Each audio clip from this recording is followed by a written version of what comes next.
আসসালামু আলাইকুম, কেমন আছেন সবাই? আশা করি ভালো আছেন। আজকের নাস্তাটি তৈরি করার জন্য এখানে আমি গুড় নিয়েছি আর দিয়ে দিচ্ছি 1 কাপ ময়দা। ছোট 1 কাপ ময়দা দিয়ে দিলাম। সাথে দিয়ে দিচ্ছি অল্প একটু লবণ।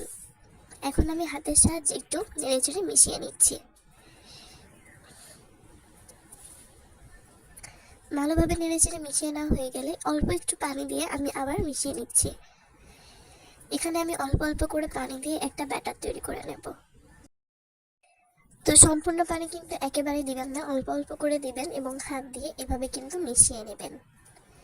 তো দেখতেই পাচ্ছেন আমি কিন্তু হাত দিয়ে ভালোভাবে মিশিয়ে নিয়েছি আর এই ব্যাটারটা কিন্তু তৈরি হয়ে গেছে। এখন আমি এখানে দিয়ে দিচ্ছি অল্প একটু কালো জিরা। কালো জিরাটা দিয়ে আমি আবার এটাকে নেড়ে চেড়ে মিশিয়ে নিচ্ছি।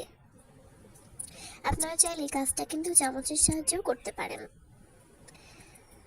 তো এই তো আমি এখন এটা কিন্তু ব্যাটারটা তৈরি হয়ে গেছে। এই পর্যায়ে আমি এখানে দেখতেই পাচ্ছেন একে একে কিন্তু কড়াইয়ের উপর তেল দিয়ে একে একে পিঠাগুলো তৈরি করে নেব।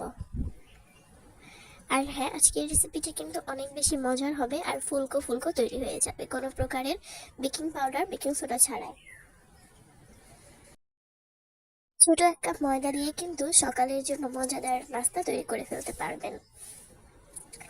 এভাবে কিন্তু আমি একে একে পিঠাগুলো ভেজে নিচ্ছি। আর হ্যাঁ, মধ্যে কিন্তু একটু গর্ত করে দিতে হবে, এতে করে খুব সহজেই পিঠাটা তৈরি হয়ে যাবে। তো এই তো পিঠাগুলো ভেজে নেওয়া হয়ে গেলে আমি তুলে নিচ্ছি। আর যারা আমার চ্যানেলে নতুন, আজকের রেসিপিটা যদি আপনাদের ভালো লেগে থাকে আশা করব তাহলে আমার চ্যানেলটিকে প্লিজ সাবস্ক্রাইব করে দিবেন, লাইক কমেন্ট শেয়ার করে দিবেন। এতে আমি সামনের দিকে এগিয়ে যাওয়ার অনুপ্রেরণা পাবো এবং আপনাদের সামনে নতুন রেসিপি তুলে ধরতে আগ্রহী হব। এভাবে কিন্তু একে একে পিঠাগুলো তৈরি করে নিতে হবে। আর এই পিঠাটা তৈরি করা কিন্তু খুব সহজ পদ্ধতিতেই আপনারা খুব কম সময়ে পিঠাটা তৈরি করতে পারবেন।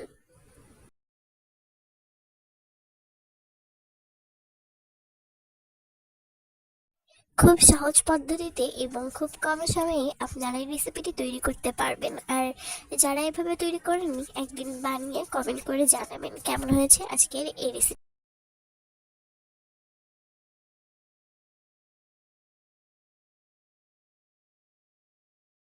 আপনারা চাইলে এই রেসিপিটা চিনি দিয়েও করতে পারেন, কিন্তু চিনি দিলে কিন্তু একটা ভালো কালার আসবে না। যদি গুড় দিয়ে তৈরি করেন খেতে ভীষণ মজার হবে, সাথে কালারটাও কিন্তু সুন্দর আসবে।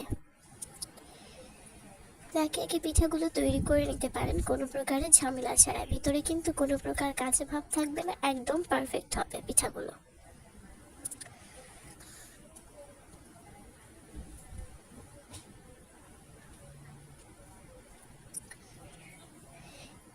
আজকের রেসিপিটা আমি সকালের নাস্তার জন্য তৈরি করেছি খুবই অল্প করে, আর খেতে কিন্তু ভীষণ মজার হয়েছিল।